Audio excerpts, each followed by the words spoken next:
todos, bienvenidos a un nuevo episodio de Poder y Mercado. Yo soy Mauricio Ríos García. Este es el episodio número 76 y vamos a hablar un poco sobre lo que viene sucediendo en Colombia con Gustavo Petro. América Latina y por qué no decir que el mundo ya a estas alturas han sido testigos de las últimas 2 semanas aproximadamente del enorme deterioro institucional que Colombia está sufriendo bajo el gobierno de Gustavo Petro. Ya le podríamos incluso llamar régimen de Gustavo Petro. Ya cuando las probabilidades de una victoria de Petro permitían asegurar que sería presidente el año pasado, en 2022, vimos cómo las acciones de Ecopetrol se desplomaban. Una vez que asumió el poder, no mucho más tarde, las cosas no fueron distintas y todos se venían confirmando a medida que se iban revelando los datos sobre la macroeconomía colombiana. Cómo caen, por ejemplo, constantemente la cotización de los bonos soberanos, cómo cae el peso colombiano, cómo se dispara el dólar, cómo se acumula la inflación, que no termina de estar bajo control y un largo etcétera. Hace solamente unas semanas también se observó cómo los credit default swaps a 5 años, ¿qué semanas? Hace solamente unos días, se disparaban ante el despido de todo el gabinete de ministros de Petro, incluido José Antonio Ocampo, que era el ministro estrella a cargo de Hacienda, y que le permitía lograr cada vez mayor credibilidad, al menos en los mercados internacionales, porque se trata de un economista reconocido. Yo creo que este economista, en todo caso, y dicho sea de paso, ha mantenido su credibilidad frente a la de Petro. Pues José Antonio Ocampo ha terminado siendo sustituido por Ricardo Bonilla, que no se le asemeja siquiera. Y no es que necesariamente José Antonio Ocampo sea santo de mi devoción, pero como les digo, es lo que le permitía al gobierno de Petro, sobre todo ante los mercados internacionales e instituciones multilaterales, por supuesto, credibilidad. Petro decidió destituir a todo su gabinete porque eran cada vez más los ministros que se oponían a sus alocadas reformas, a sus socialistas y alocadas reformas, sobre todo relativas al sistema de pensiones, sobre el que acaba de reconocer, por cierto, que cometió serios errores de cálculo durante la campaña, de la misma forma que se lo señalaron quienes eran sus contendientes, quienes también peleaban por la presidencia de Colombia. Pues acaba de admitir que se le despiporró el cálculo. También reformas relativas al sistema sanitario, sus ataques al sector minero energético y un largo etcétera, otro largo etcétera. A raíz de esto, justo hoy, martes, leí una nota de Bloomberg del 27 de abril, que fue recientemente reproducida por Infobae este martes, que titulaba así: el triunfo de las izquierdas en América Latina ha provocado el mayor flujo de dinero hacia Estados Unidos en una década.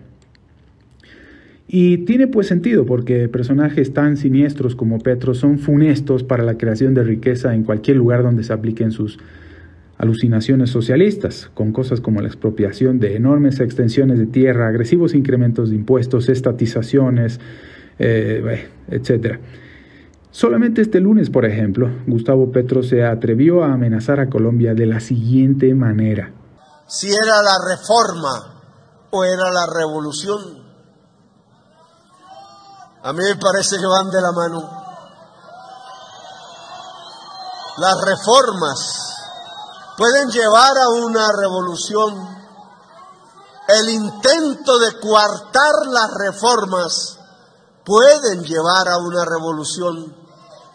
Lo que se necesita de cualquier manera es que el pueblo esté movilizado, como lo estuvo con Bolívar, como lo estuvo con Melo, como lo estuvo con López, Pumarejo y Gaitán.